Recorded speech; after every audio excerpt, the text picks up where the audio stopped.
Hospital rejected black mom and her sick baby, but a passing billionaire did the unimaginable. A desperate black mother rushes into the emergency room, holding her sick baby, begging for help. But instead of care, she gets turned away. No bed, no urgency, no mercy. As night falls, she prepares to sleep on the cold hospital floor, praying her baby will survive until morning. That's when a quiet, broken old man sitting nearby hears everything. He doesn't look powerful. He doesn't look rich. But when another hospital rejects them too, he makes a decision no one sees coming. One phone call, one impossible move, and suddenly the rules no longer apply.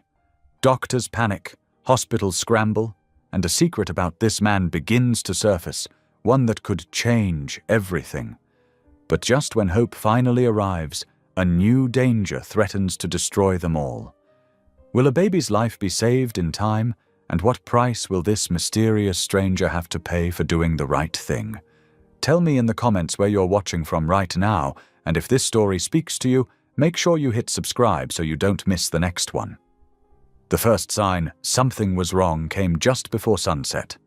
Violet stood in the small kitchen of her apartment, stirring a thin pot of soup, when she heard Benjamin's cry change. It was not the sharp cry of hunger or the quick fuss of a tired baby. This cry was weak, broken. It sounded like it had to fight its way out of his chest. She turned fast, heart jumping. Benjamin lay in his crib near the window, his tiny fists curled tight against his body. His face was red. Too red. Sweat dampened his curls, making them stick to his forehead. Violet touched his cheek, then his neck. Her breath caught. He was burning up. "Oh, no," she whispered, lifting him into her arms. "No, baby, please." She pressed her lips to his head and felt the heat there too. Benjamin whimpered and turned his face into her shoulder, his breath short and uneven. Violet rocked him, moving back and forth the way she always did, but the fear would not leave her chest. She checked the clock on the wall. Almost 6. All day she had told herself he was just fussy, just tired. Babies got warm sometimes, babies cried, but now she knew better. A mother always did. Violet carried Benjamin to the couch and sat down, holding him close. She closed her eyes and prayed, the way she had learned to do as a child. "Please, Lord," she said softly, "help me know what to do." Her apartment was quiet, except for the hum of the old fridge and Benjamin's uneven breathing. The place was small, just one bedroom, a couch with worn arms, and a kitchen barely big enough to turn around in. It was not much, but it was home, and right now it felt very far from safe. Violet reached for her phone and checked her bank balance. The number stared back at her, small and unforgiving. Rent was due in 2 weeks. Her next paycheck would barely cover groceries. She swallowed and looked down at Benjamin. Money did not matter. Not tonight. She wrapped him in his soft blue blanket, grabbed her jacket, and slung her purse over her shoulder. As she locked the door behind her, her hands shook. Outside, the sky was fading from orange to grey. The air was cool, sharp against her skin. Violet walked fast to the bus stop, her steps uneven as she adjusted Benjamin in her arms. Every few seconds, she leaned down to check his face. "Hang on, baby," she murmured. "Mama's got you." The bus ride felt too long. Every stop made her chest tighten. Benjamin's cries grew softer, and that scared her more than if he had been screaming. She rubbed his back, whispering prayers into his hair, as strangers stared and then looked away. When they finally reached the hospital, the building rose in front of her like a block of white stone. Bright lights glared from the windows. People moved in and out through sliding doors, some walking, some wheeled on stretchers. Violet took a deep breath and stepped inside. The smell hit her first, clean, sharp, and cold. The emergency room buzzed with noise, phones ringing, machines beeping. voices calling names. Violet walked up to the front desk, holding Benjamin out slightly so the woman behind the counter could see him. "My baby's sick," Violet said. "He has a fever. He's breathing funny." The woman glanced at Benjamin, then at Violet. Her face stayed flat. "Name?" Violet gave it. The woman typed, clicked, then asked for insurance. I don't have much," Violet said. "But he needs help, please." The woman sighed, like Violet had asked something unreasonable. "You'll need to wait. We're very busy." "How long?" Violet asked, her voice tight. The woman shrugged. "Could be hours." Violet looked around. Some people sat slumped in chairs. Others leaned against walls. A man groaned softly nearby. Violet nodded and moved to the waiting area, her heart heavy. She sat. She waited. Minutes passed. Then more. Violet stood once to check on Benjamin, then sat again. She walked back to the desk after what felt like forever. "Excuse me," she said. "My baby is getting worse." The woman looked annoyed. "We'll call you when it's your turn." "But, Mom," the woman said, cutting her off. "Please sit down." Violet returned to her chair, her hands shaking now. Benjamin's breathing was faster. His skin felt even hotter. Time stretched. The lights overhead stayed harsh and bright. Violet watched names get called. People who arrived after her stood and disappeared through the double doors. No one said her name. At last she stood again, this time walking toward a nurse passing by. "Please," Violet said. "I think something is really wrong." The nurse glanced at Benjamin, then back at Violet. "What's his temperature?" "I don't know. I don't have a thermometer." The nurse nodded, already turning away. "He'll be seen when a doctor is free." "But he's just a baby," Violet said, her voice breaking. The nurse paused. For a moment, Violet thought she saw something like pity. Then it was gone. "I'm sorry," the nurse said. "We're full." The words hit Violet harder than she expected. Full! She returned to her chair, tears burning her eyes. She pressed her forehead to Benjamin's head and rocked him. Back and forth, back and forth. Hours passed. Night settled outside, thick and dark. Violet's arms ached. Her eyes burned from staying open too long. Finally, a man in a white coat approached her. Relief flooded her chest. But his words crushed it again. "There are no beds," he said. "You'll need to take him home and monitor him. Give him fluids. If it gets worse, come back." Violet stared at him. "It is worse," she said. "Please, I'm begging you." The doctor's face stayed calm, distant. "We've done all we can right now." He turned and walked away. Violet sat there for a long moment, unable to move. Around her, the emergency room carried on as if nothing had happened, as if her world had not just cracked open. Slowly, she slid down from the chair to the floor. She laid her jacket beneath Benjamin and curled around him, shielding him from the cold tiles. "I'm here," she whispered, tears finally falling. "I'm here." She prayed again, not for miracles, just for help. She did not notice the older man sitting a few chairs away. He had been there for some time, quiet and still, watching the room with tired eyes. But he noticed her. He noticed the way she held her baby, the way she whispered comfort even as her own heart broke. And he listened. And for the first time that night, someone truly saw them. The floor was colder than Violet expected. Even through her jacket, the chill seeped into her knees and back. The hard tiles pressed against her bones. But she did not care about comfort. She cared about the tiny bundle against her chest. Benjamin's body stayed hot, like a little stove that would not turn off. His breath came in short bursts, as if every inhale took effort. Violet kept one hand on his back, feeling each rise and fall, counting them without meaning to. 1, 2, 3. She did not know how long she stayed curled there. Time had turned strange in the emergency room. The lights never dimmed. The sounds never stopped. People came and went like waves, but Violet stayed stuck in one place, like a rock on the shore. A security guard walked by once and glanced at her. Violet held her breath, waiting for him to tell her to get up, to move, to leave. He only looked away and kept walking. That almost hurt more. Violet lifted her head and looked toward the front desk. The same clerk sat there, tapping at a keyboard. A nurse passed behind her with a clipboard. Violet's mouth tasted dry. She could not just sit here, not while her baby struggled. With careful movements, she rose to her feet.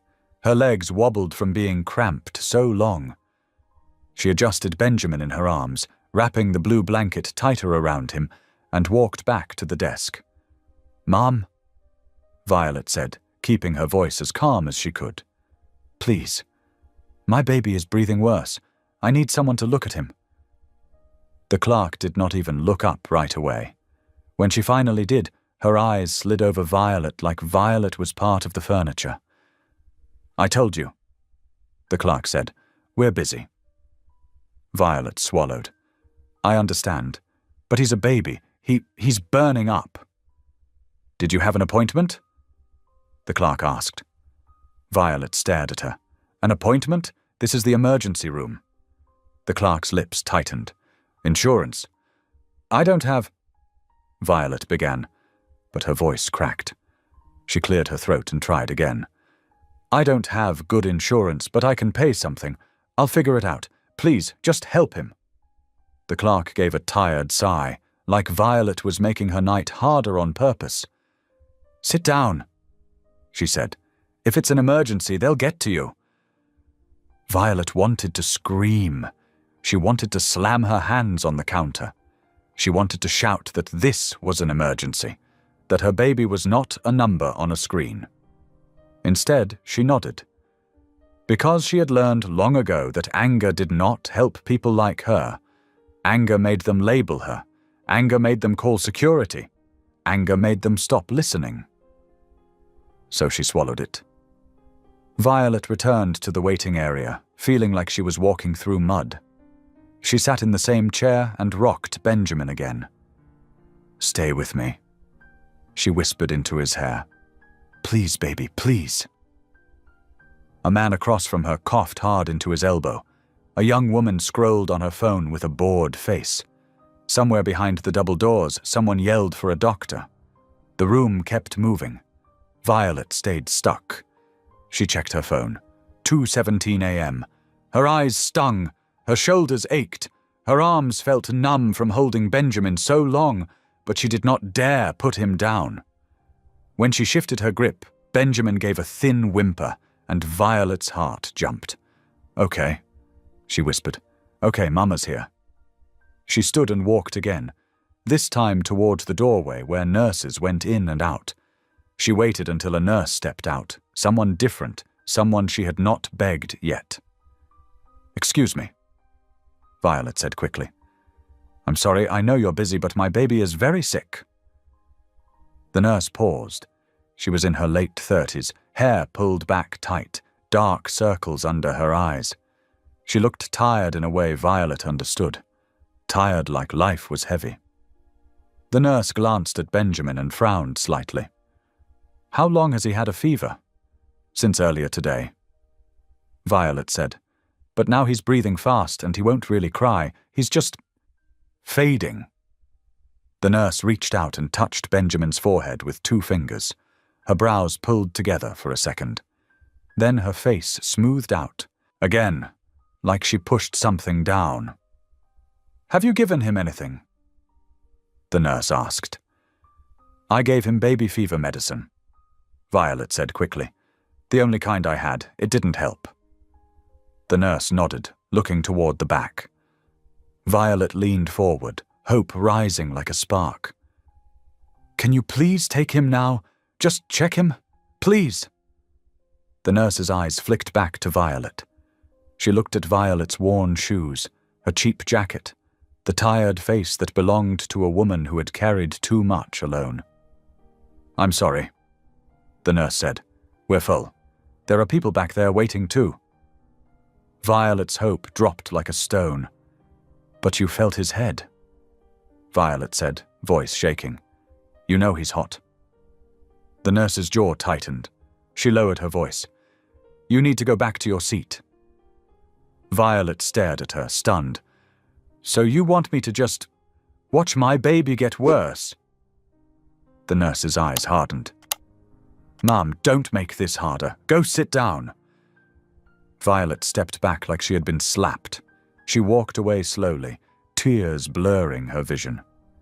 She returned to a chair and sank into it, clutching Benjamin like he was the only thing keeping her standing.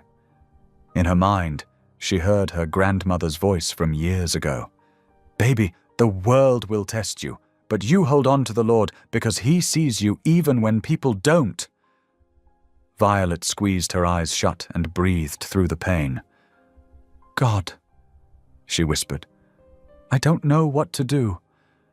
Benjamin's breath rattled softly. Violet pressed her ear to his chest and listened. His heartbeat was fast. Too fast. She thought of calling an ambulance, then remembered she was already here. She thought of another hospital, then imagined being turned away again. The fear grew bigger until it filled her whole body. A soft voice broke through it. "Mom?" Violet lifted her head. An older man sat a few chairs away. She had noticed him before, but only in the way you noticed someone sitting quietly, minding their own business. Now she saw him clearly. He looked to be in his late 50s. His hair was grey at the temples. His face was lined, not from age alone, but from stress. He wore a plain jacket and simple shoes. Nothing about him stood out, except his eyes. They were kind but heavy, like they had seen too much. "Yes?" Violet asked, her voice hoarse. The man leaned forward slightly. "How old is your baby?" Violet hesitated. She did not owe a stranger anything, but something about his tone felt gentle, not nosy. 8 months, she said quietly. He nodded and looked at Benjamin. His gaze softened. "He doesn't look well." Violet's throat tightened. "No," she whispered. "He's not. And they won't help him." The man's mouth pressed into a thin line. He looked around the room, as if seeing it differently now. Then he looked back at Violet. "Have you been waiting long?" he asked. "Since evening," Violet said. "They told me there were no beds. They told me to go home." The man's eyes narrowed, not in anger at Violet, in anger at something bigger. "I'm sorry," he said simply. Those 2 words hit Violet hard, not because they fixed anything, but because no one else had said them. No one else had offered even that small kindness. Violet blinked quickly, wiping tears off her cheeks with the back of her hand. "I don't know what to do," she admitted, voice small. "I don't have family here. I don't have anyone." The man nodded like he understood. He shifted in his seat, moving carefully, like his body hurt. Violet noticed then that he looked pale, almost sick himself. His hands trembled slightly as he adjusted his jacket. "Is there another hospital nearby?" he asked. "There is one," Violet said, "but it's farther. I don't have a car." The man looked down for a moment, thinking. Then he lifted his gaze. "I do," he said. Violet stared at him. "You do?" He nodded once. "I can drive you." Violet's heart beat faster. Her first instinct was to say no. Her mother had taught her to be careful. The world was not safe, especially for women alone at night, especially for black women, especially with a baby in their arms. But Benjamin made a small sound, thin, tired, and Violet's fear shifted. This was not about safety from strangers. This was about losing her child. She looked into the man's eyes again. They were steady, not pushy, not demanding, just offering. "You don't even know me," Violet said. "I don't need to," he replied. "You're a mother trying to save your baby." Violet swallowed hard. "Why would you help?" The man's gaze dropped just for a second, like something inside him hurt. "Because someone should," he said. Violet felt the tears rise again. She held Benjamin tighter. Outside the big windows, the night was still dark. Streetlights glowed like distant stars. Violet hesitated, caught between fear and hope. The man waited. He did not rush her. Finally, Violet nodded, barely able to speak. "Okay," she whispered. "Okay." The man stood slowly, as if his joints were stiff.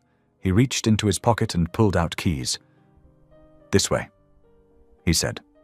Violet rose, legs shaky, and followed him toward the sliding doors. With each step, her heart pounded. She did not know who this man was. She did not know what was ahead. But for the first time that night, Violet was not alone in the fight. And that small shift, one stranger standing up, felt like the first crack of dawn breaking through the dark. The cool night air wrapped around Violet the moment the hospital doors slid shut behind them. She held Benjamin close, shielding his face from the breeze as the older man led her across the parking lot. The lights above buzzed softly. A few cars sat scattered across the asphalt, their windows dark. Everything felt quiet in a way that made Violet's nerves stretch tight.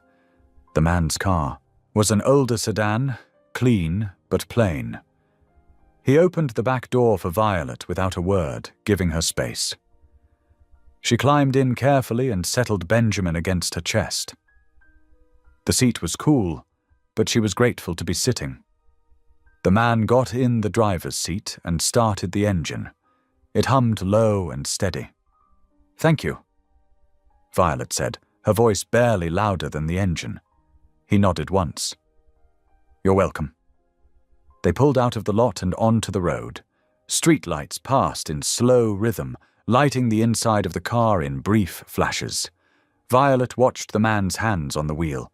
They looked strong, but tired. His knuckles were pale, his grip firm.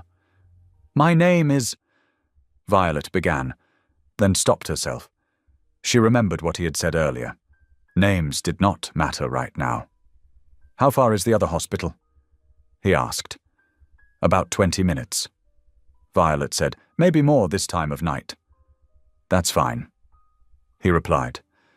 Benjamin stirred, letting out a small sound that made Violet's chest tighten. She rubbed his back gently. "He's been sick before," she said quietly, more to herself than to the man. "But never like this." The man glanced at her in the rearview mirror. His eyes softened. "You're doing everything you can," he said. Violet nodded, though doubt pressed hard against her ribs. "It doesn't feel like enough." They drove in silence for a while. The city slipped by outside, dark buildings and closed shops, empty sidewalks. Violet's mind raced with fear. What if the other hospital said no too? What if Benjamin stopped breathing in the car? She leaned her head down and whispered prayers into his blanket. "Please," she murmured, "please let us get there in time." The car slowed as they reached a red light. The man's foot pressed the brake. His face tightened for a second, like he was in pain. Violet noticed his shallow breathing, the way his shoulders rose and fell too quickly. "Are you okay?" she asked. He hesitated, then nodded. "I will be." Violet wanted to ask more, but she did not. Everyone carried something. Tonight they were carrying each other. The second hospital appeared ahead, its bright sign glowing against the dark sky. Violet's heart lifted just a little. They pulled into the emergency entrance. The man parked and rushed around to open Violet's door. She stepped out quickly. Benjamin clutched tight. Inside, the air felt the same as the first hospital, cold, sharp, and busy. Violet went straight to the desk, her voice urgent. "My baby is very sick," she said. "He has a high fever and trouble breathing."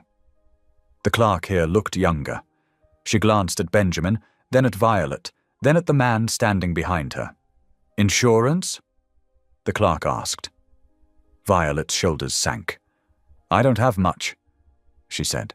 "But please." The clerk shook her head. "We're on diversion. No beds." Violet felt the room tilt. "What does that mean?" "It means we can't take him," the clerk said flatly. "You'll need to go somewhere else." Violet's knees weakened. She clutched the counter to stay upright. "He's a baby," she said. Her voice sounded far away. "He's getting worse." "I'm sorry," the clerk replied, already looking past her. "There's nothing we can do." Violet turned slowly. The man stood very still, his jaw tight. His eyes were fixed on the clerk, not with anger, but with something colder. Outside, Violet sank onto a bench near the entrance. The night air felt heavier now. Benjamin whimpered weakly. "I can't," Violet whispered. "I can't do this again." Tears streamed down her face. She rocked back and forth, her body folding inward around her child. "I'm losing him," she said. "I know I am." The man crouched in front of her, moving carefully like his body protested the effort. He placed one hand on the bench, steadying himself. "Listen to me," he said gently. "You're not losing him. Not tonight." Violet looked up, eyes red and swollen. "They won't help us. No one will." The man held her gaze. His voice stayed calm, but something fierce lived underneath it. "Then we'll make someone help," he said. Violet frowned. "How?"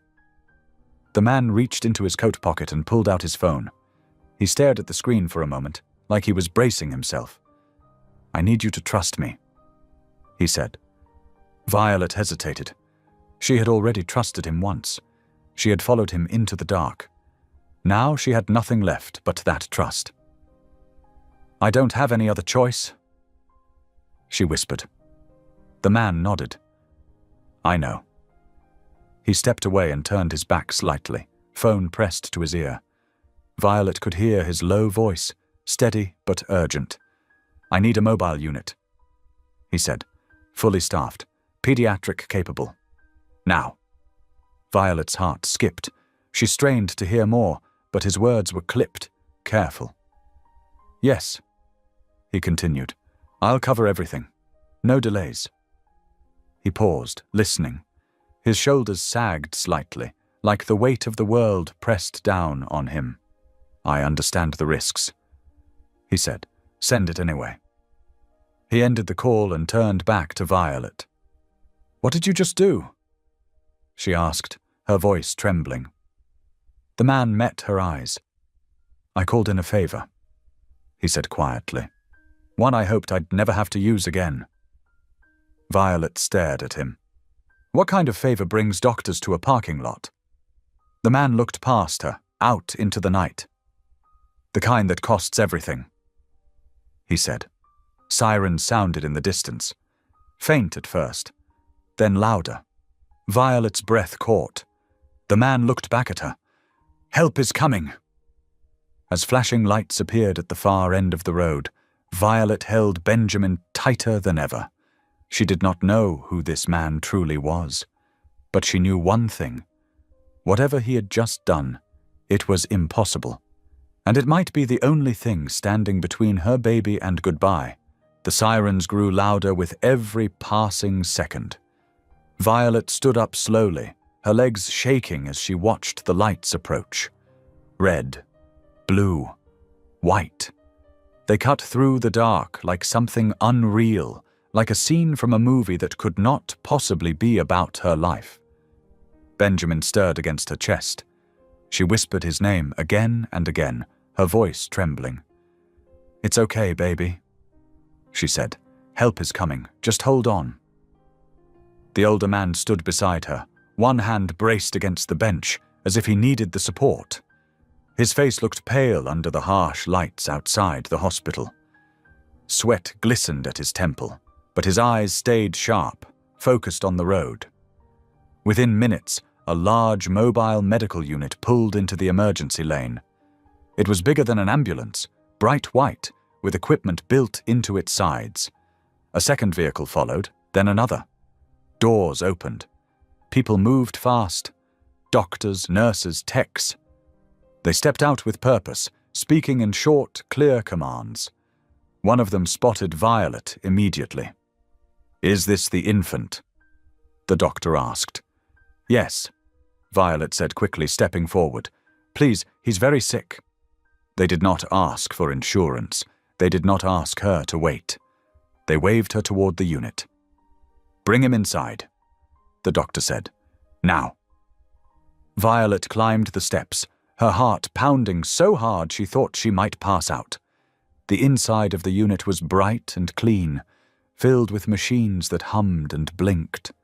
The smell of antiseptic filled the air. They placed Benjamin on a small bed and began working right away. A nurse checked his temperature. Another clipped a small device to his finger. A doctor listened to his chest. Violet stood frozen, hands clenched together, afraid to breathe. "He's burning up," the nurse said. "Breathing is labored," another added. The lead doctor turned to Violet. "We need to run tests and start treatment immediately." "Do whatever you need," Violet said, her voice breaking. "Please." The doctor nodded and turned back to the team. Violet stepped back as they moved around Benjamin with quick, sure hands. She watched them place tubes and wires, her stomach twisting. Every beep from a machine felt like a hammer against her chest. Outside the unit, the older man leaned heavily against the side of the vehicle. He pressed a hand to his chest, breathing slow and shallow. One of the nurses noticed him. "Sir, are you okay?" she asked. "I will be," he said quietly. She studied his face, then nodded, sensing she would get no more from him. Inside, the doctor turned back to Violet. "Your baby needs immediate care," he said. "We believe there's an infection. If we don't act now, it could become very serious." Violet's knees nearly buckled. "Can you save him?" The doctor met her eyes. "We're going to try, and we're not going to stop." Tears spilled down Violet's face. She pressed a hand to her mouth, stifling a sob. They asked her to sit just outside the treatment area. Violet obeyed, her hands shaking as she lowered herself into a chair. She could still see Benjamin through the open doorway. That was all that mattered. Minutes crawled by. Then more. Violet prayed with every breath. Outside, hospital staff from the building gathered at a distance, watching in confusion. Phones came out, voices whispered. "Who authorized this?" Someone asked. "I don't know." Another replied. "This isn't normal." The older man stood apart from them all, silent. His phone buzzed again and again in his pocket. He did not answer. At last, the lead doctor stepped out. Violet shot to her feet. "Please," she said, "tell me something." The doctor smiled gently. "He's responding," he said. "It's early, but his fever is coming down." Violet gasped and covered her face with her hands. A sound escaped her that was half sob, half laugh. "Thank you," she whispered. "Thank you." The doctor nodded. "We need to keep him under close watch for a while longer. But you did the right thing bringing him here." Violet nodded over and over, unable to speak. She turned and looked for the older man. He stood near the edge of the parking lot, staring at the ground like the weight of the night had finally caught up to him. Violet walked toward him slowly. "They're helping him," she said softly. "He's going to be okay." The man let out a long breath he seemed to have been holding for hours. His shoulders sagged. "That's good," he said. His voice sounded rough. Violet studied him more closely now. In the glow of the lights, she could see how tired he looked, how thin, how worn down. "You saved my son," she said. He shook his head. "No, I just made a call." Violet frowned. "No," she said firmly. "You did more than that." Before he could respond, a sharp voice cut through the air. "Who's in charge here?" A group of hospital administrators approached, their faces tight with anger and worry. One of them pointed at the mobile unit.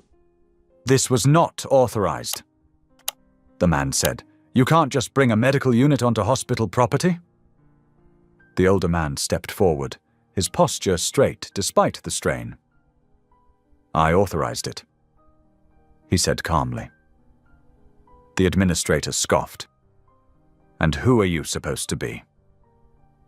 For a moment, the older man said nothing. Then he reached into his jacket and pulled out a folded card. He handed it over. The administrator glanced at it. His face changed, just slightly, just enough. He looked up again, eyes wide with recognition. Violet did not see the card. She did not know what it said.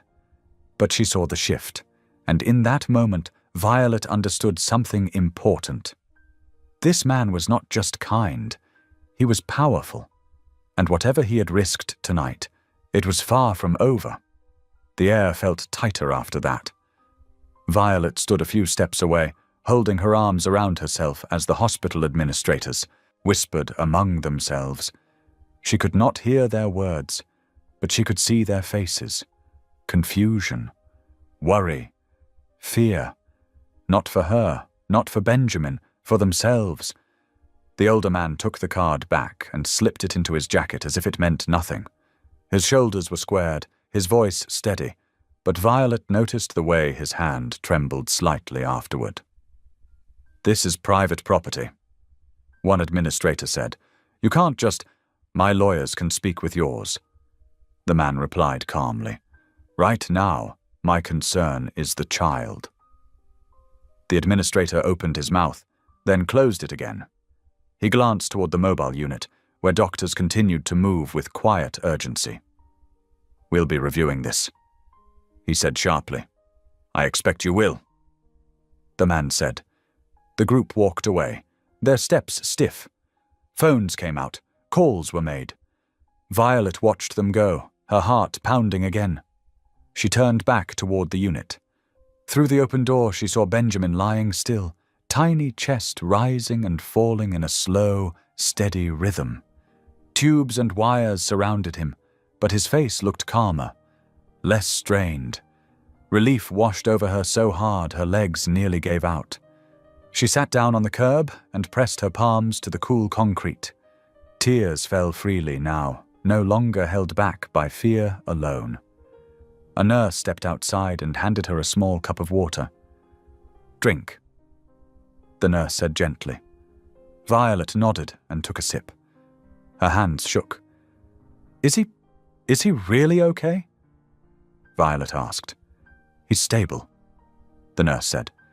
"We caught it in time. Another hour or two and it could have gone very differently." Violet closed her eyes. Her whole body sagged. "Thank you," she whispered. The nurse smiled softly. "You fought for him. That matters." The nurse returned inside, leaving Violet alone again with the older man. He lowered himself onto the bench beside her, moving slowly, carefully. "I'm sorry you had to see all that," he said, gesturing toward the administrators' retreating backs. Violet wiped her cheeks. "I don't care about them," she said. "I care about my son." He nodded. "As you should." They sat in silence for a moment. The sky was starting to lighten at the edges, the dark blue softening into grey. Violet finally turned to him. "I don't even know your name," she said. He hesitated. "Names have a way of changing how people see you. I already see you," Violet said quietly. "You're the man who didn't walk away." The words seemed to hit him harder than any accusation. He looked down at his hands. "I wasn't always that man," he said. Violet waited. "I used to be someone people listened to," he continued. "I used to run things, big things, companies, thousands of jobs." Her eyes widened slightly. "You're—" "Yes," he said, cutting her off gently. "That." Violet swallowed. "Then why were you sitting alone in the hospital like that?" He let out a soft, humorless laugh. "Because power doesn't last, and reputation disappears even faster." He told her then, slowly, carefully, about the scandal, about refusing to lie, about taking the fall so others could stay clean, about resigning before the world could tear him apart any further. "They blamed me for everything," he said. "I didn't fight it. I was tired."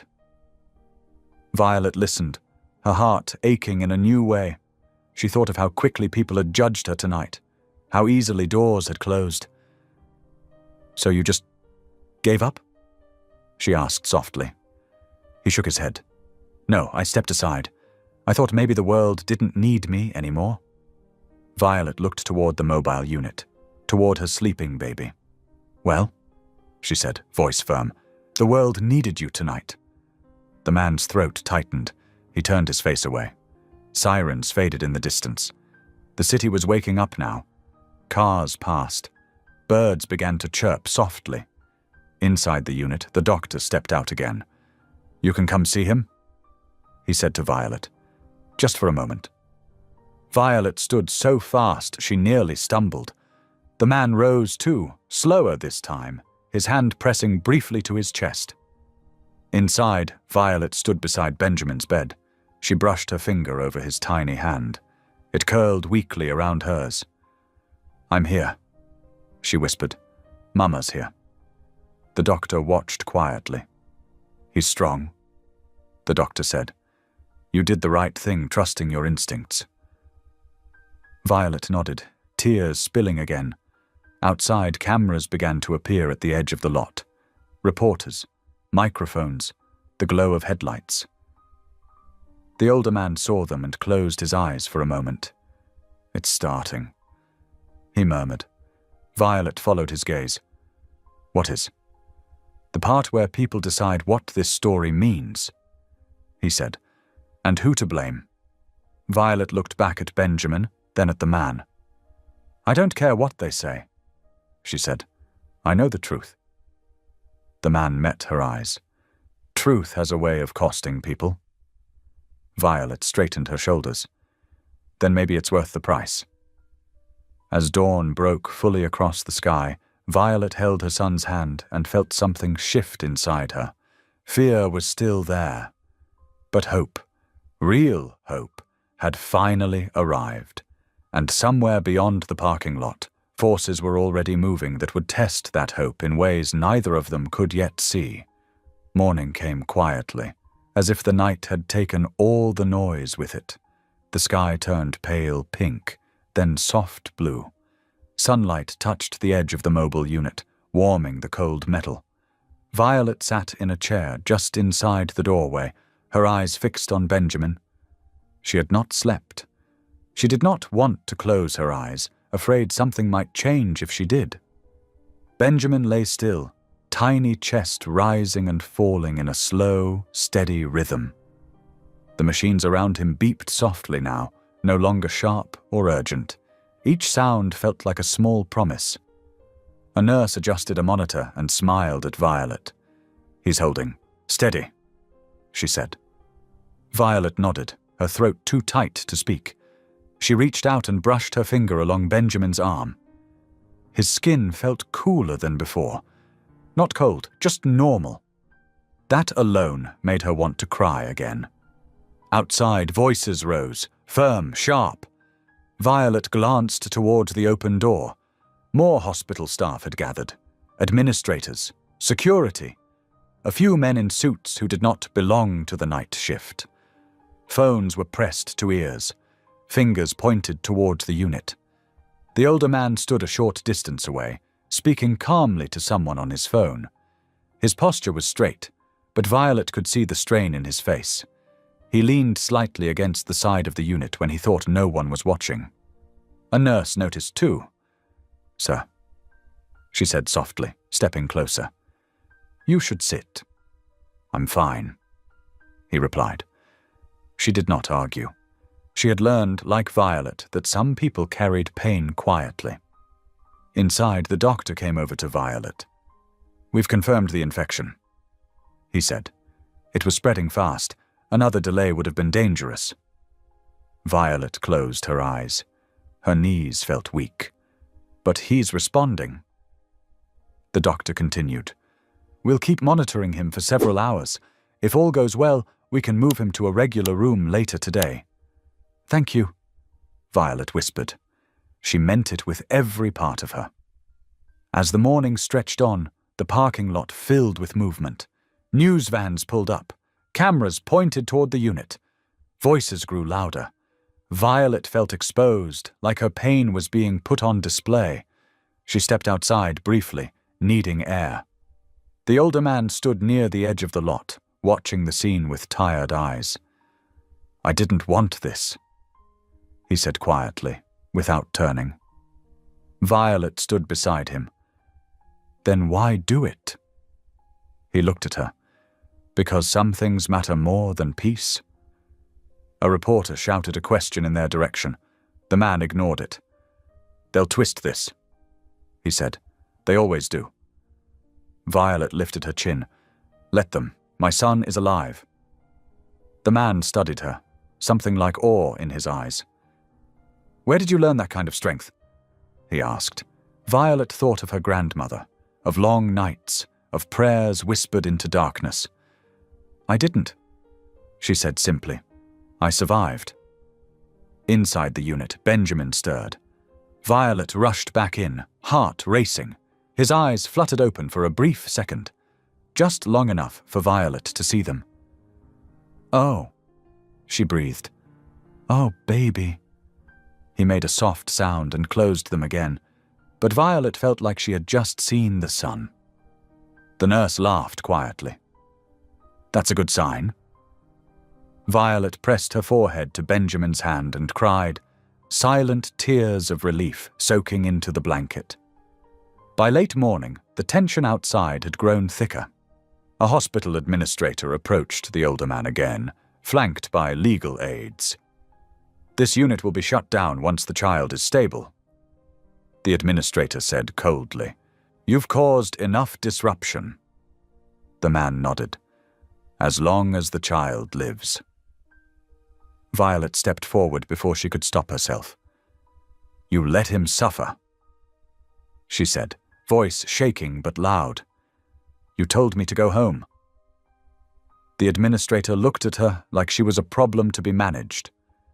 "This isn't the time," he said. "It was the time last night." Violet replied, "You just didn't care." Silence fell. Cameras caught everything. The administrator turned red and walked away. The older man looked at Violet with surprise. "You didn't have to do that," he said. "Yes," Violet said. "I did." As the sun climbed higher, Benjamin's condition continued to improve. The crisis had passed, but the storm around them had not.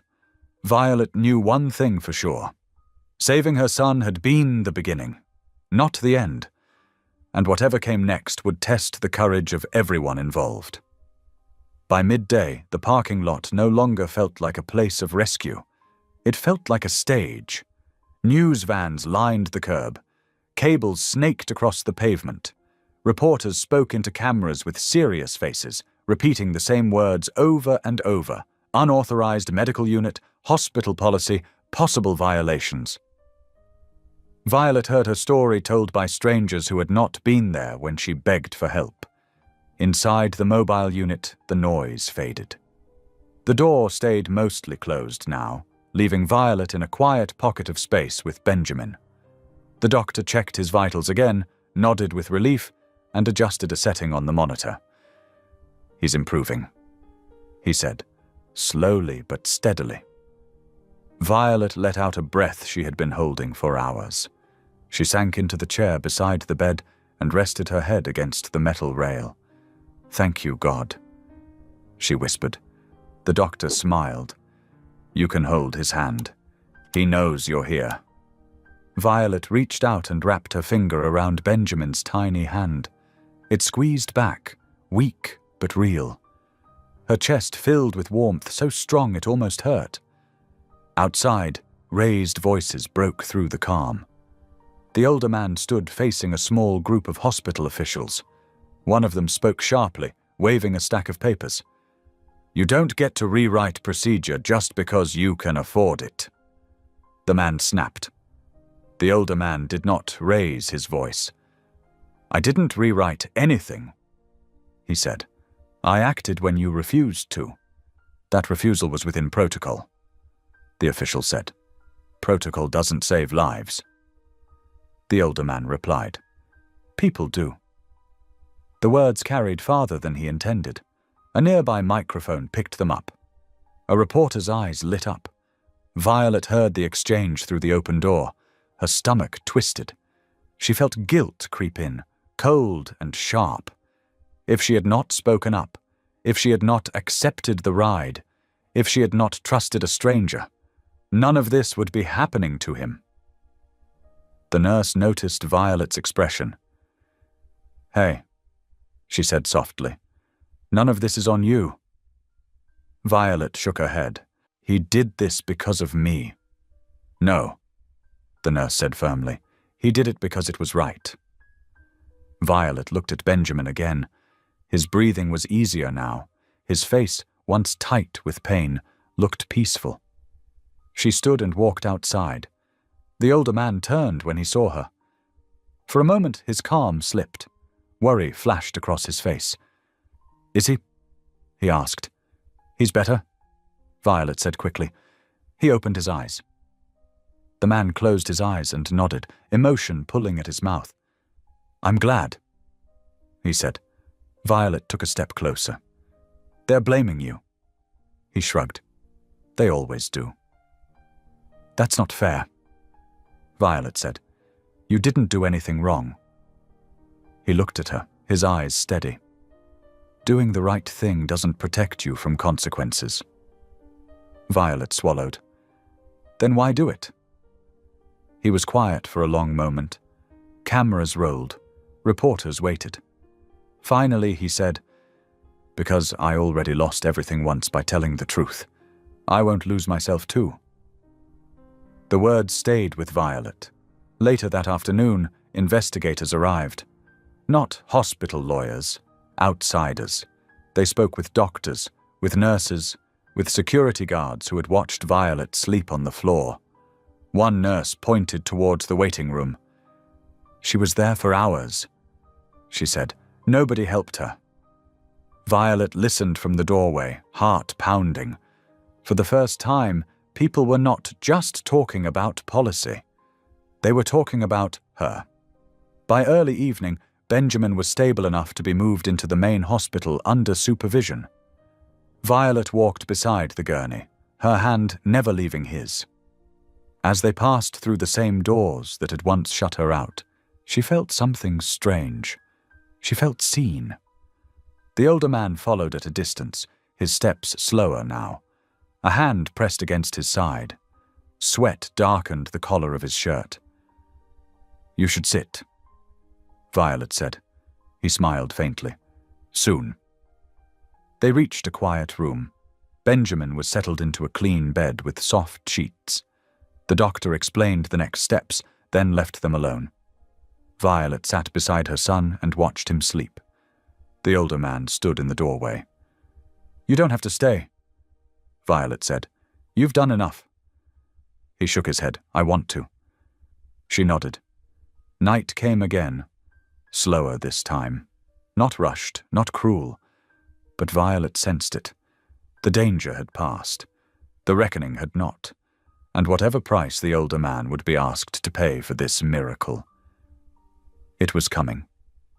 The second night felt different. The room was dim now, lit by a small lamp near Benjamin's bed. The machines hummed softly, steady and calm. Violet sat in the chair beside him, her shoes kicked off, her feet tucked under her. For the first time in more than a day, her body felt the weight of exhaustion. Benjamin slept deeply, his face relaxed, his tiny chest rising and falling in a slow, even rhythm. Violet watched him like she might forget how if she looked away. A soft knock came at the door. The older man stepped inside. He moved carefully, like each step had to be measured. His jacket was gone now, draped over his arm.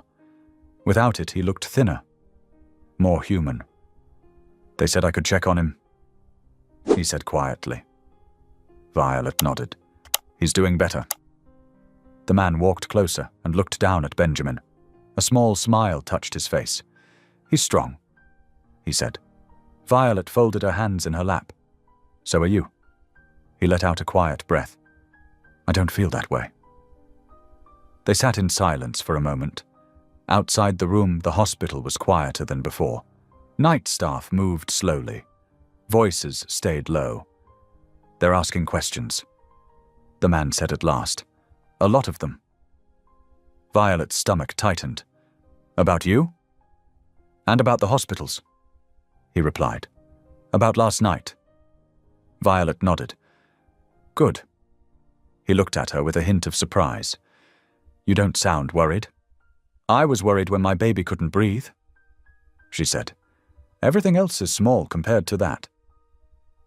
The man studied her, something like respect in his eyes. "They want to paint me as reckless," he continued. "Someone who used money to break rules." "Did you?" Violet asked. He shook his head. "I used money to save a life." Violet's voice stayed calm, but firm. "Then you did nothing wrong." He looked away, jaw tight. "The world doesn't always agree."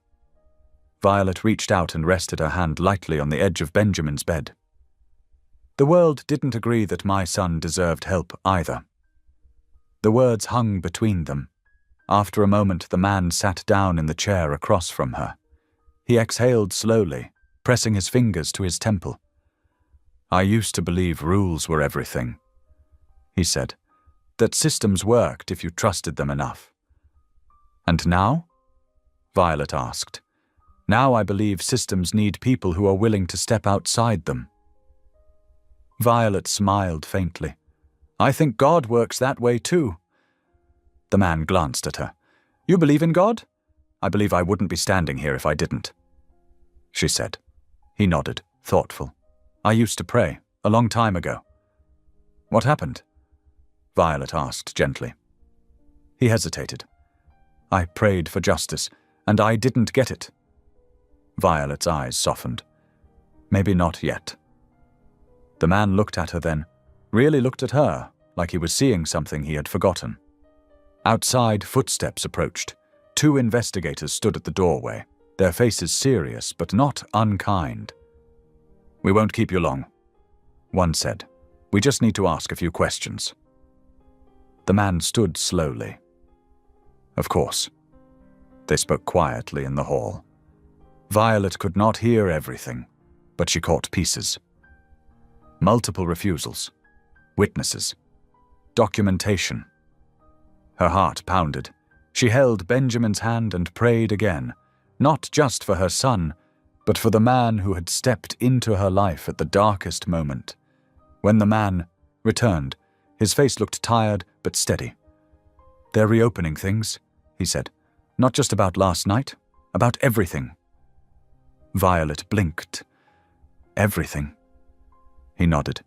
"The scandal, my resignation, all of it." A small smile spread across Violet's face. "Then maybe this wasn't just about my baby." He sat back down, shaken. "Maybe not." The hours passed slowly. Violet dozed in the chair, waking every few minutes to check Benjamin's breathing. Each time, he was still okay. Just before dawn, Benjamin stirred and opened his eyes again. This time, they stayed open. Violet leaned forward. "Hey, sweet boy." Benjamin let out a tiny sound, soft and sleepy. Tears slipped down Violet's face as she laughed quietly. The man stood beside her watching. "He made it," Violet whispered. "Yes," the man said. "He did." Outside, the sky lightened. Somewhere in the hospital, phones rang. Papers were signed. Stories began to change. But in that quiet room, none of that mattered. A baby lived.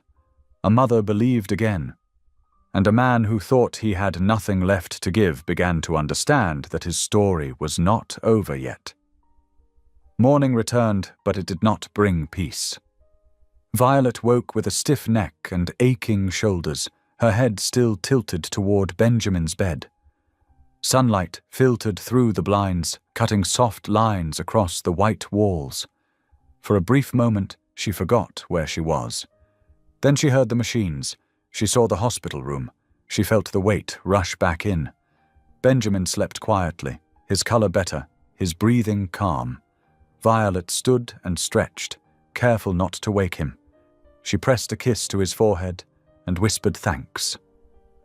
Outside the room, voices rose again. Not rushed, not panicked, sharp. Violet stepped into the hallway.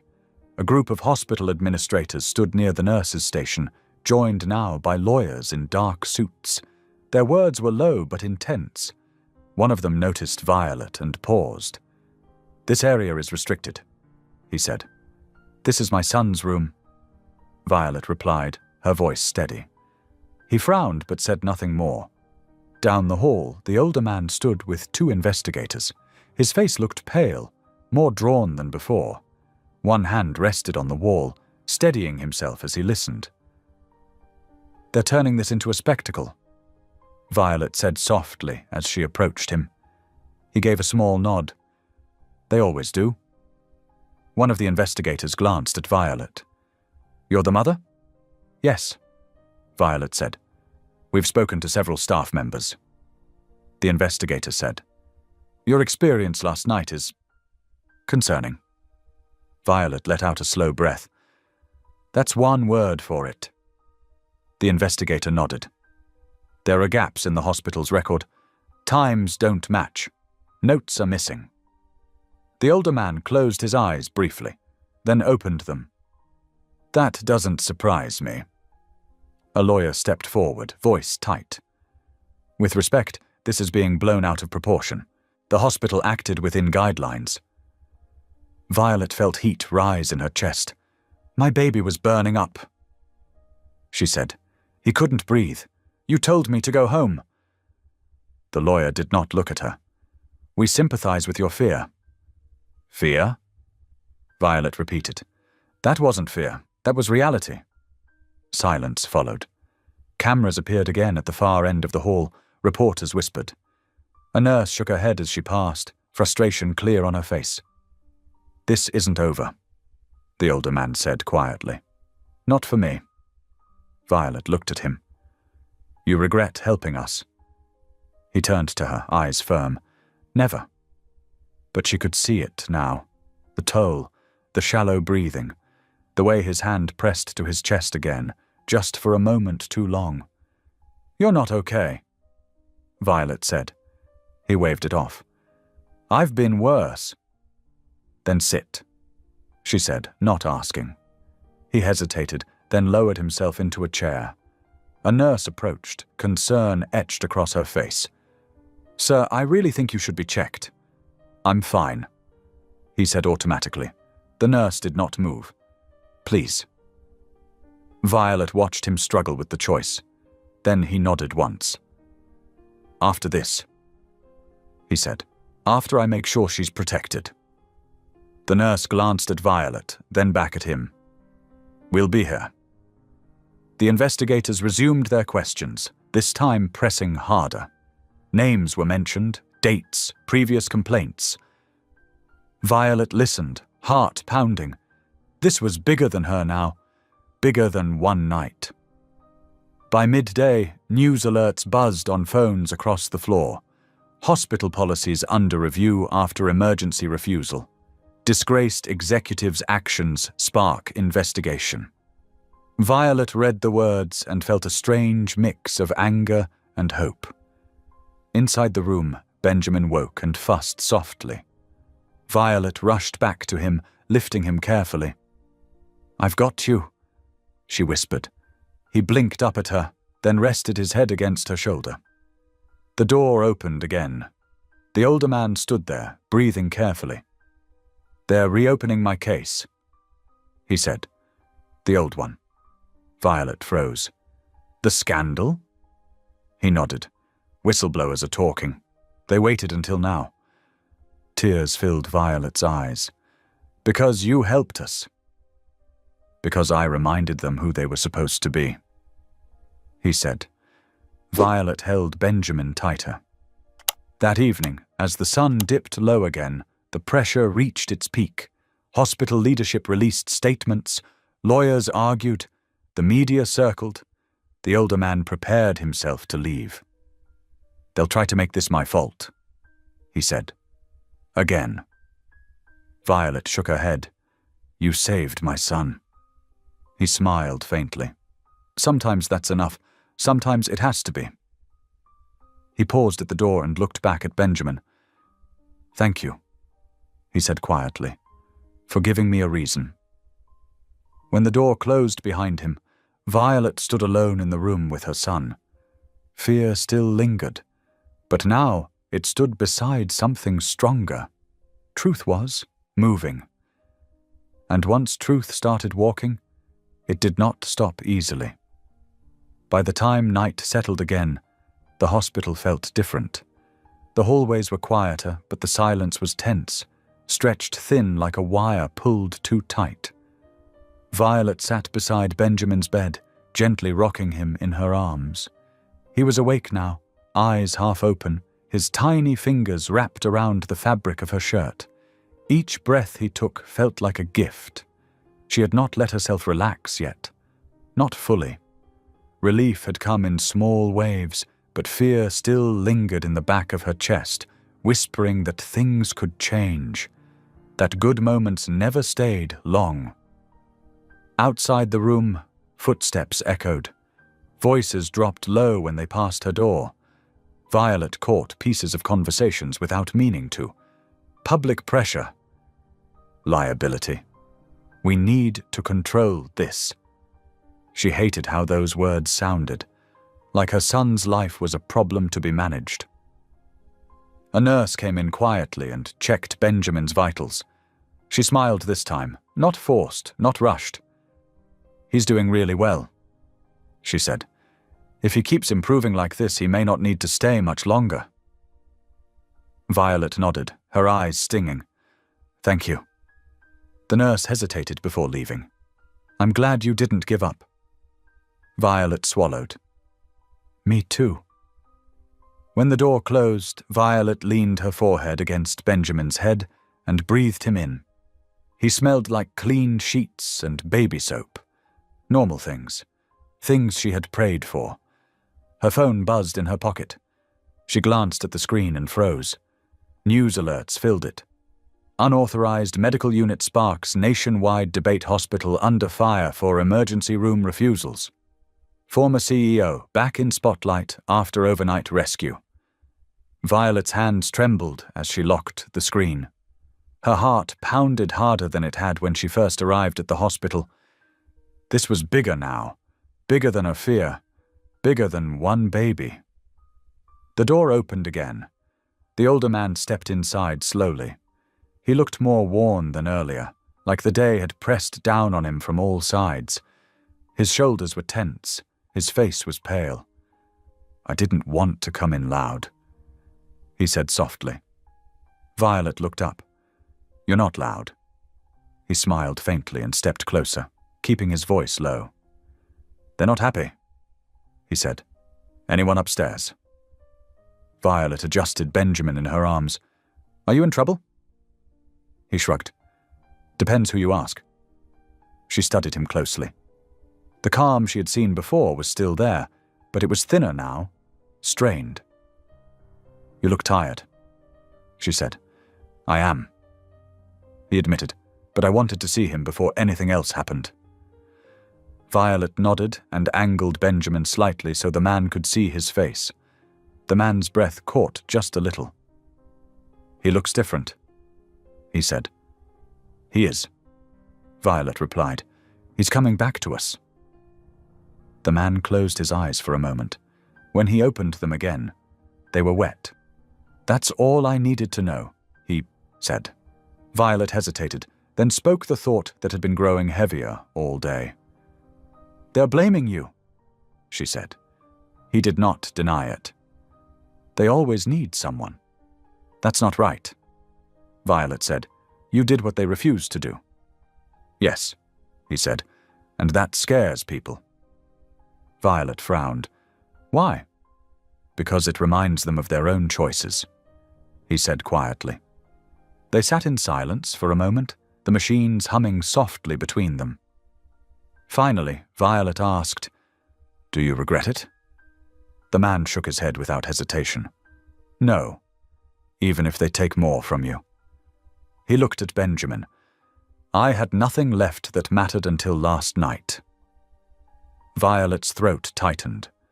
Footsteps approached quickly this time. 2 hospital administrators stopped just outside the door. One of them knocked, sharp and formal. "May we speak with you?" one asked, looking at the man. The man stood slowly, bracing himself on the chair. "Of course." Violet felt her stomach drop. They moved into the hallway. Violet stayed where she was, heart racing. She could not hear everything, but voices rose and fell. "This was reckless. You bypassed protocol." "The legal exposure." Then the man's voice, calm but firm. "You refused care to a dying child." Silence followed. Violet clutched Benjamin tighter. The administrators walked away stiffly. The man returned to the room, his face unreadable. "They want me gone," he said. "They don't want me anywhere near this anymore." Violet stood up. "Because of me?" "No," he said gently. "Because of them." He paused, then added, "They're threatening charges, civil ones, maybe more." Violet felt a rush of guilt so sharp it made her dizzy. "I never meant—" she began. He raised a hand. "Stop." She froze. "You didn't ask me to do anything," he said. "You asked for help. There's a difference." Tears spilled down Violet's face. "I'm so tired," she whispered. "I just wanted my baby to live." The man's voice softened. "And he did." Benjamin stirred, letting out a small sound. Violet kissed his head again and again. Later that evening, investigators returned. This time, they stayed longer. They spoke with Violet directly. "Can you walk us through last night?" one asked gently. Violet told them everything. From the first refusal to sleeping on the floor, from the second hospital to the sirens in the dark. Her voice shook at first. Then it steadied. The investigators listened. They took notes. They asked careful questions. When they left, Violet felt lighter, like a weight had shifted off her shoulders. The man leaned against the wall, breathing slow. "They're taking this seriously," Violet said. He nodded. "Good." Night deepened. The hallway lights dimmed. A nurse came in and smiled. "He's strong enough for you to rest now," she said to Violet. "We'll keep watch." Violet hesitated. Then she nodded. She settled into the chair, Benjamin still in her arms. Her eyes closed just for a moment. The man stood near the door. "You should rest," he said. "So should you," Violet replied. He smiled sadly. "I don't think that's coming tonight." Before he left, he looked back at her one last time. "Whatever happens next," he said, "remember this night." Violet met his gaze. "I will." When the door closed, Violet held her son and let herself cry. Quiet tears this time, filled with relief and fear and hope tangled together. Outside that room, the world was deciding who was right. Inside it, one truth stood firm. A child lived. and no matter what came next, that could never be taken away. Morning arrived slowly, like it was unsure whether it was welcome. Soft light slipped through the blinds, casting pale stripes across the hospital room. Violet woke with a start, her heart racing, her arms tightening around Benjamin before she realized where she was. He was there, warm, breathing. She let out a shaky breath and rested her cheek against his head. His tiny body rose and fell in a steady rhythm. The machines beside his bed hummed quietly, no longer sharp or urgent. For the first time since this nightmare began, Violet allowed herself to believe he might truly be okay. A nurse entered with gentle steps, careful not to startle her. "Good morning," she said softly. "How are we doing?" Violet smiled, small but real. He slept. The nurse nodded as she checked the monitors. He did great overnight. His fever stayed down. Oxygen levels are good. Violet closed her eyes, relief washing through her like warm water. "Thank you," she whispered. The nurse smiled and paused before leaving. "You were very brave." Violet swallowed. "I didn't feel brave. That's usually how it works," the nurse said, then slipped out. The hallway outside buzzed with activity again. Shoes squeaked on tile. Voices overlapped. Papers rustled. Violet sensed the tension before she heard it.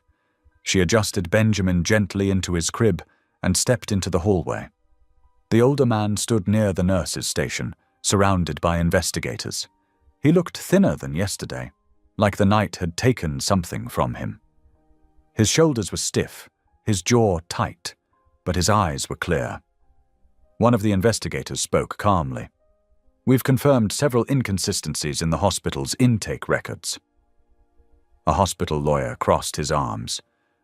"Inconsistencies don't prove wrongdoing. They prove omissions," the investigator replied, "and omissions can cost lives." Violet felt her chest tighten. Another investigator turned slightly, noticing her. "You're the mother?" "Yes," Violet said, stepping forward. "We'd like to ask you a few more questions," the investigator said. "If you're willing." Violet nodded. "I am."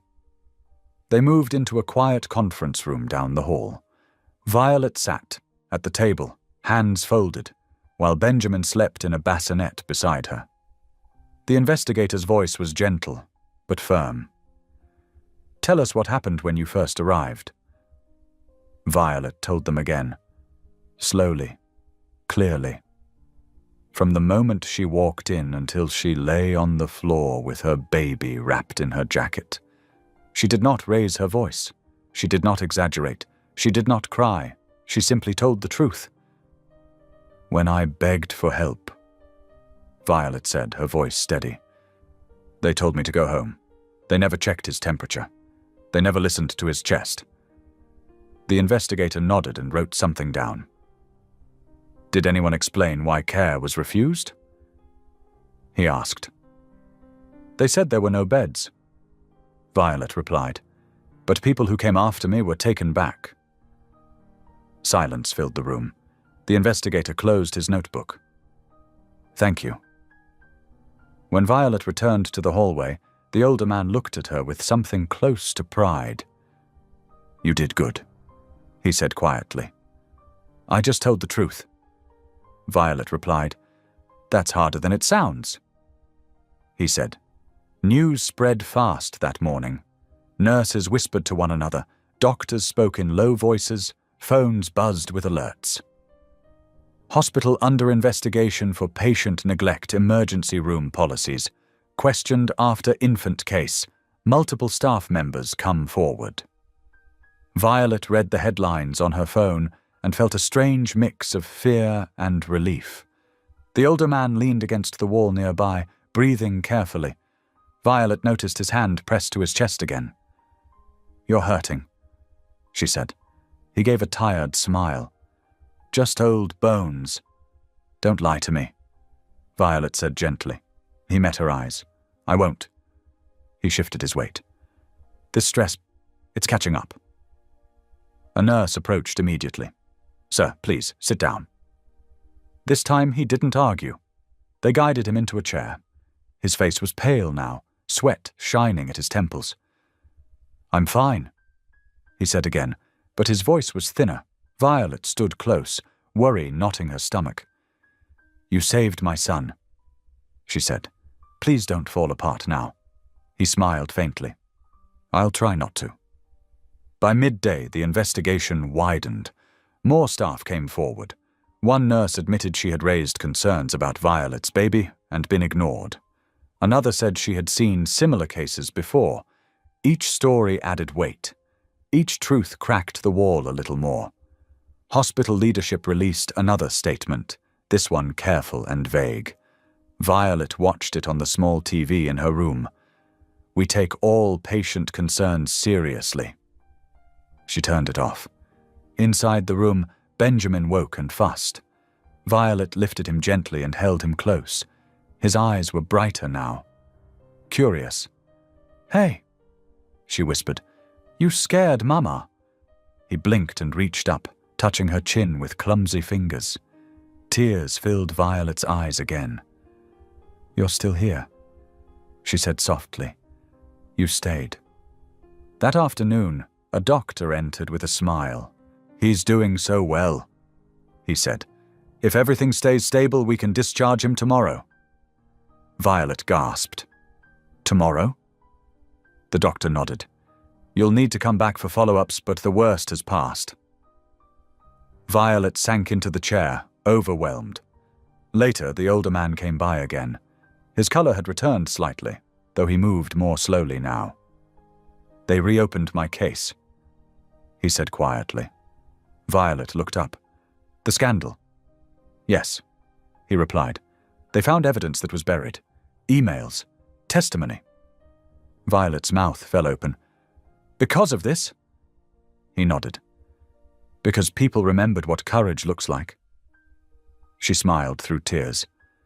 Then maybe this pain meant something. The man looked at Benjamin. It already did. As evening approached, reporters waited outside the hospital doors. The story had grown beyond control. The older man prepared to leave. They don't want me here anymore, he said calmly. Too much attention. Violet stood. Thank you, she said, for everything. He hesitated, then reached out and gently touched Benjamin's foot. Thank you, he replied. You reminded me why truth matters. As he turned to go, Violet called after him. What if they come after you again? He paused. Then they'll have to face the truth too. That night, Violet sat beside her son, the room quiet once more. Fear still lived in her chest, but now it shared space with something new. Justice was moving, and this time it wasn't walking past her. It was walking with her. The day Benjamin was discharged began with rain. It tapped softly against the hospital windows, slow and steady, like a quiet reminder that the world kept moving no matter what happened inside its walls. Violet stood at the window holding Benjamin against her chest, watching the drops slide down the glass. Looks like you're going home, little man, she whispered. Benjamin stirred, his eyes half open, his body warm and relaxed. He felt heavier than he had days ago, stronger, alive in a way Violet had almost been afraid to believe. A nurse entered with a clipboard and a gentle smile. Vitals look great, she said. Doctor will be in soon with discharge papers. Violet nodded, her throat tight. Thank you. As the nurse left, Violet pressed her cheek to Benjamin's head and closed her eyes. She had walked into this hospital terrified, invisible, desperate. She was walking out changed. The door opened again, this time with purpose. 2 investigators stepped inside, their expressions calm but serious. We won't keep you long, one said. We wanted to update you. Violet shifted Benjamin slightly. Okay. The review has expanded. the investigator continued. "It's no longer just about your son." Violet felt a slow chill. "What do you mean?" "We've uncovered a pattern," he said. "Multiple cases of delayed or denied care, some of them going back years." Violet's stomach tightened. She thought of other mothers, other babies. "Will anything actually change?" she asked quietly. The investigator met her eyes. "It already is." After they left, Violet sat down slowly on the edge of the bed. She looked at Benjamin's face, peaceful and unaware. "You were the spark," she whispered. "You shouldn't have had to be." By mid-morning, the hallway buzzed again. Nurses whispered. Doctors spoke in hushed tones. Phones rang non-stop. Violet heard footsteps and looked up. The older man stood in the doorway. He looked different, straighter, calmer, still tired, but lighter somehow, like a weight had begun to lift. "They cleared part of it," he said quietly. Violet's heart skipped. "Cleared what?" "The scandal," he replied. "Not fully yet, but enough." He stepped inside and sat across from her. "They found emails," he continued. "Records that show I refused to sign off on false reports, that I warned them, that I walked away."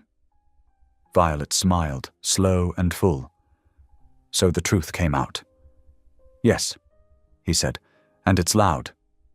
She laughed softly. "Good." Outside the room, voices rose as a television in the hallway played breaking news. Former executive's resignation re-examined whistleblowers come forward. After infant care case, hospital leadership faces accountability. Violet listened, holding Benjamin tighter. "I didn't want any of this," she said. The man nodded. "Neither did I." A doctor entered then, smiling broadly. "You're all set," he said. "Benjamin is cleared to go home." Violet's breath caught. "Thank you." The doctor handed her papers and explained the follow-up care. Violet listened carefully, nodding at each instruction. She had learned how fast things could change.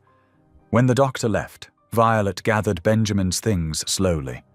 Each movement felt unreal. "You're really coming home," she said, smiling through tears. The older man stood. "I'll walk you out." They moved through the hall together. Nurses smiled at Violet now. Some nodded. One whispered, "I'm glad he's okay." Violet nodded back, gratitude filling her chest. As they reached the front doors, the noise hit them. Cameras, microphones, reporters calling out questions. "Mom, how do you feel now? Sir, do you regret your actions?" Was hospital bias a factor? The older man stepped slightly in front of Violet without touching her, shielding her with his presence. "No questions today," he said firmly. They walked past the crowd and into the rain. Violet stopped just outside the doors. She turned to him, emotion flooding her face. "I don't know how to thank you," she said. He shook his head. "You don't have to." "Yes," she said. "I do." She looked down at Benjamin, then back at the man. "You saw us," she said, "when no one else did." His eyes softened. "I saw myself." They stood there for a moment as the rain fell around them. "I'm starting something," he said quietly. "Mobile units, permanent ones, for places that turn people away." Violet's breath caught. "Because of him?" "Because of you both," he said. She smiled. "Then this really wasn't just pain." "No," he said. "It was purpose." A car pulled up to take Violet home. She hesitated before stepping inside. "What happens now?" she asked. The man looked toward the crowd, then back at her.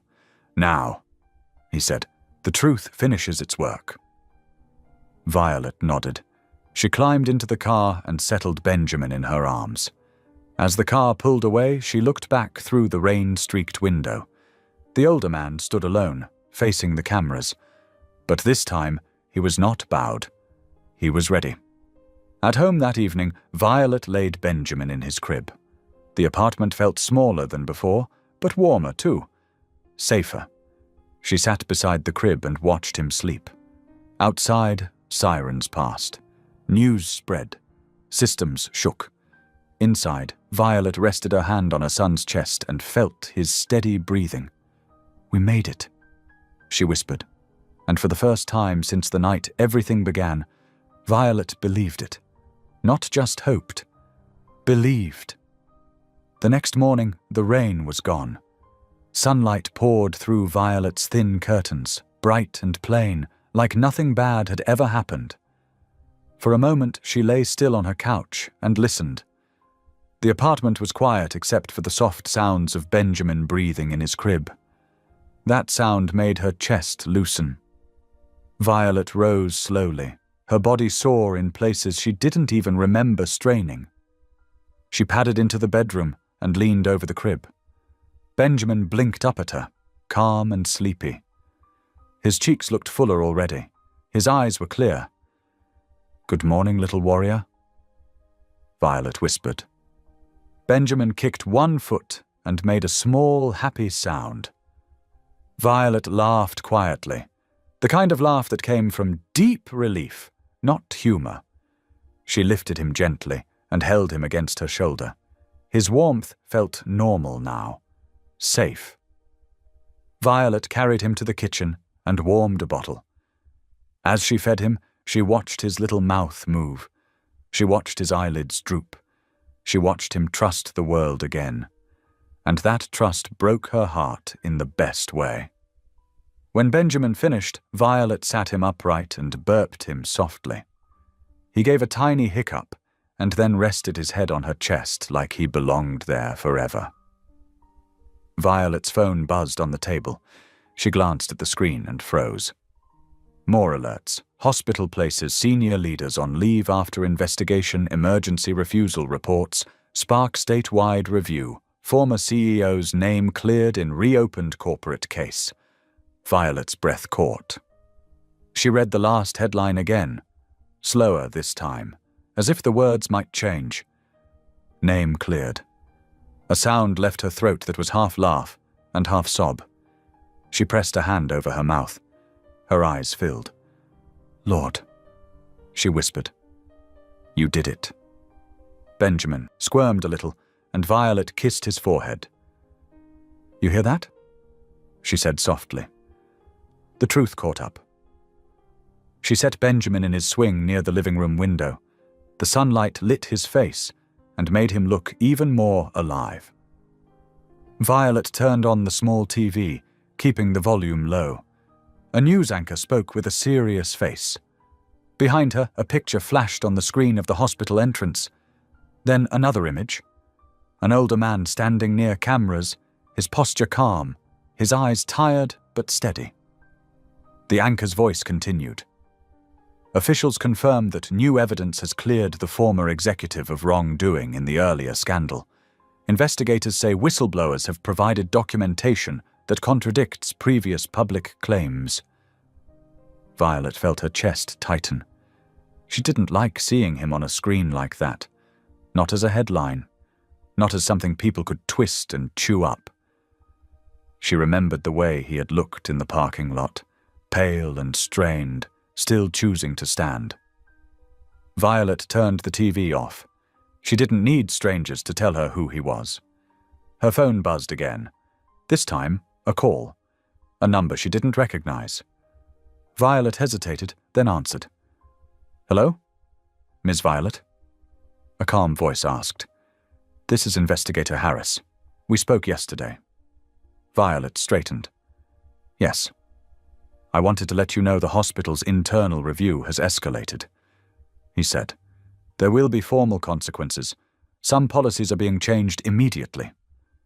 Violet's hand tightened around the phone. "So this won't just disappear?" "No," the investigator said. "Not this time."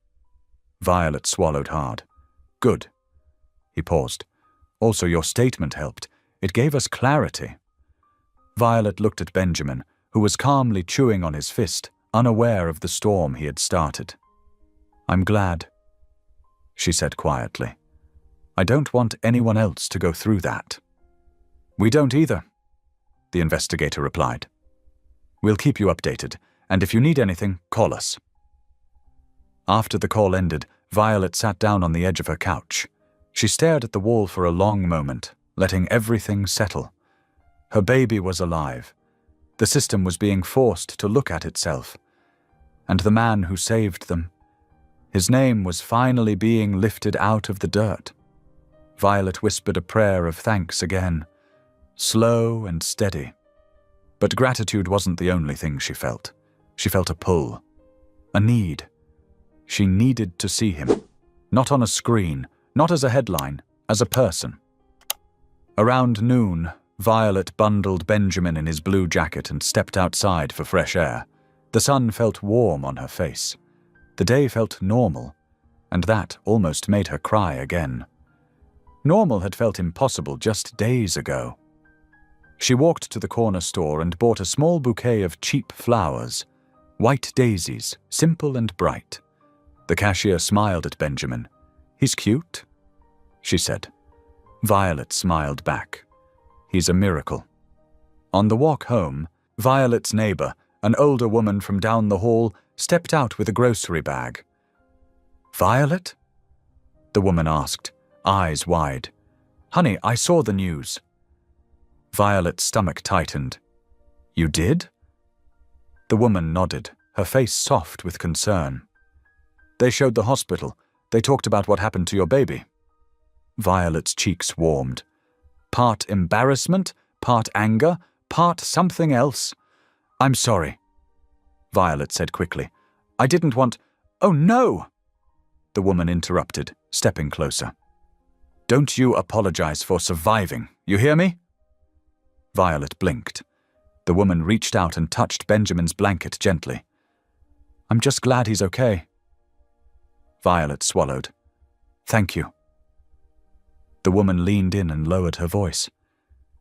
And that man, the one who helped, folks are calling him all kinds of things. But I saw his eyes on TV. He looked like a man who finally remembered how to be good. Violet's throat tightened again.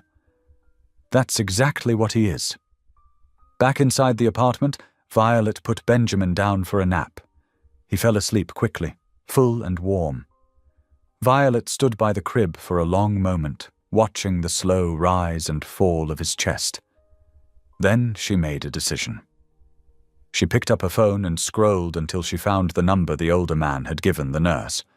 An assistant's line, left quietly, like he wasn't sure she would ever use it. Violet stared at it. Her thumb hovered over the screen. What do you even say to someone who saved your child? Thank you felt too small. God bless you felt too simple. I'm sorry felt wrong. She pressed call. After a few rings, a woman answered. Hello? Violet cleared her throat. Hi, my name is Violet. I'm calling about the man who helped my baby at the hospital. There was a brief pause. Then the woman's tone shifted, careful and kind. Yes, Mom. I know who you mean. Violet swallowed. I want to speak with him, or see him, if he's okay. The woman hesitated. He's been dealing with a lot today. I understand. Violet said quickly. I don't want to add pressure, I need him to know what he did mattered. The woman's voice softened. It did matter. Another pause. Then, he has a small office downtown now, not the big place he used to have. If you'd like, I can pass along a message. Violet's chest tightened. Could you tell him? Violet and Benjamin are home. Benjamin is safe. And Violet wants to thank him in person, if he'll allow it. The woman exhaled gently, like she was touched. Yes, Mum. I'll tell him. Violet hesitated. Will you ask if he's— Okay. The woman was quiet for a beat. He's tired, but he's standing. Violet closed her eyes. That sounds like him. After the call ended, Violet sat on the couch with her hands in her lap. She stared at the daisies on her table, Her baby had been saved, but she could feel something else now, something deeper than relief. A door had opened in her life, a door made of compassion, and she didn't want it to close without honoring it. That evening, Benjamin woke and babbled softly while Violet warmed his bottle. She fed him slowly, smiling at his little noises, at the way he studied her face like he was learning her all over again. Afterward, she held him close and walked around the room, humming a simple tune her grandmother used to hum. "Tomorrow," Violet whispered to Benjamin, "we're going to see the man who helped us." Benjamin yawned and rested his head against her shoulder. Violet looked out the window at the quiet street below. Cars passed. Lights flickered on in other apartments. Life continued. And yet, Violet felt like she had stepped into a new world. She didn't know what tomorrow would bring. She only knew she could not leave this story unfinished, not without saying goodbye the right way, not without letting gratitude land where it belonged. The next morning, the air felt different. Violet stood by the window, holding Benjamin in her arms, watching the world outside wake up. The city, still damp from the rain the night before, was full of quiet moments. People walking to work, cars passing by, the soft rustle of leaves in the trees. For the first time in a while, Violet could breathe without a weight on her chest. She turned back to Benjamin, who was awake now, his eyes bright and full of curiosity. His small hand gripped her finger, and she smiled, brushing his hair away from his forehead. "You're getting stronger," she whispered, her voice full of hope. Benjamin cooed in response, his little body squirming with excitement. His progress was everything to her, and every moment felt like a precious victory. She placed him in his crib gently, watching as he settled back to sleep. Her phone buzzed on the table. She reached for it, expecting another news update or call from the hospital. But instead, it was a message from the assistant. "He's free to meet today. He wants to see you both." Violet stared at the message for a long moment, her heart racing. It had been a week since the older man's help, since he had saved her son's life, and she had spent the days since replaying every conversation, every look, wondering if what had happened between them was as meaningful as it had seemed. The man was more than just the one who had intervened. He had shown her that even in a world of broken systems, there could still be kindness, still be action, still be change.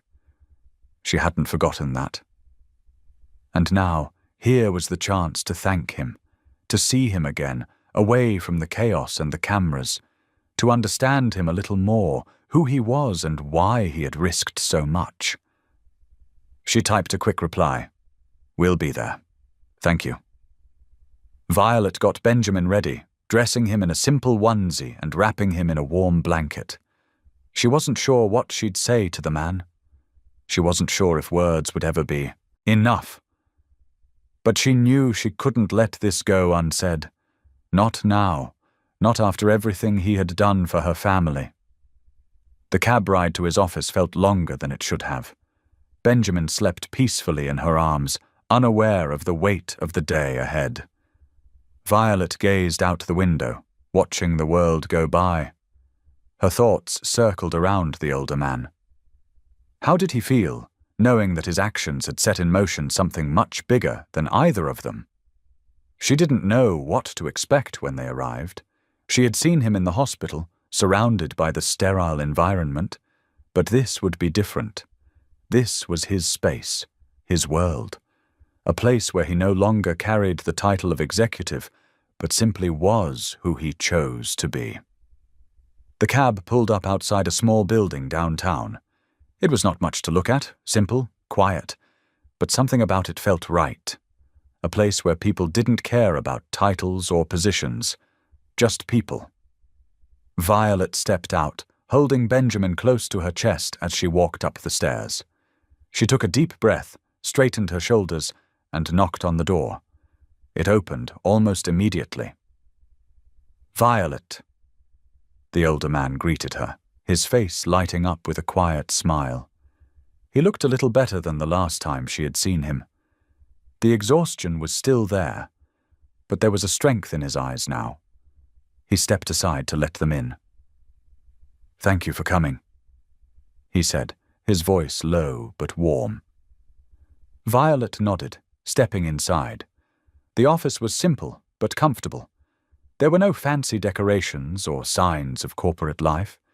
Just a desk, a few chairs, and shelves filled with books. It felt like a place where the man could breathe, where he didn't have to pretend. "I didn't know what to expect," Violet said, looking around. The man gave a small, knowing smile.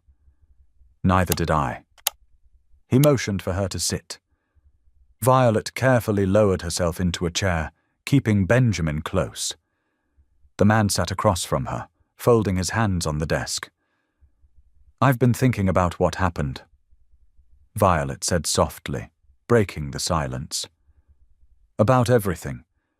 And I realize now that what you did, it wasn't just about saving my son's life. It was about saving all of us." The man looked down at his hands for a moment, then met her gaze. "I didn't do it for recognition, Violet. I did it because it was right." "I know," she said, her voice thick with emotion. "But you could have walked away. You didn't have to step in. You didn't have to risk everything." He exhaled slowly, as if weighing his words.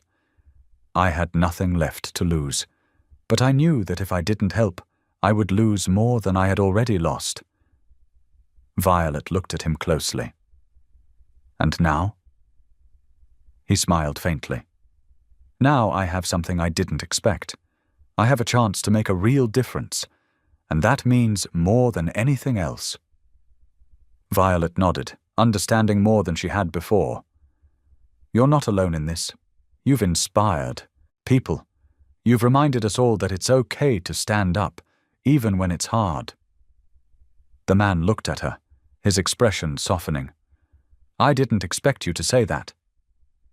She smiled, a real smile this time, filled with appreciation. "You saved my son, and in doing that, you saved me.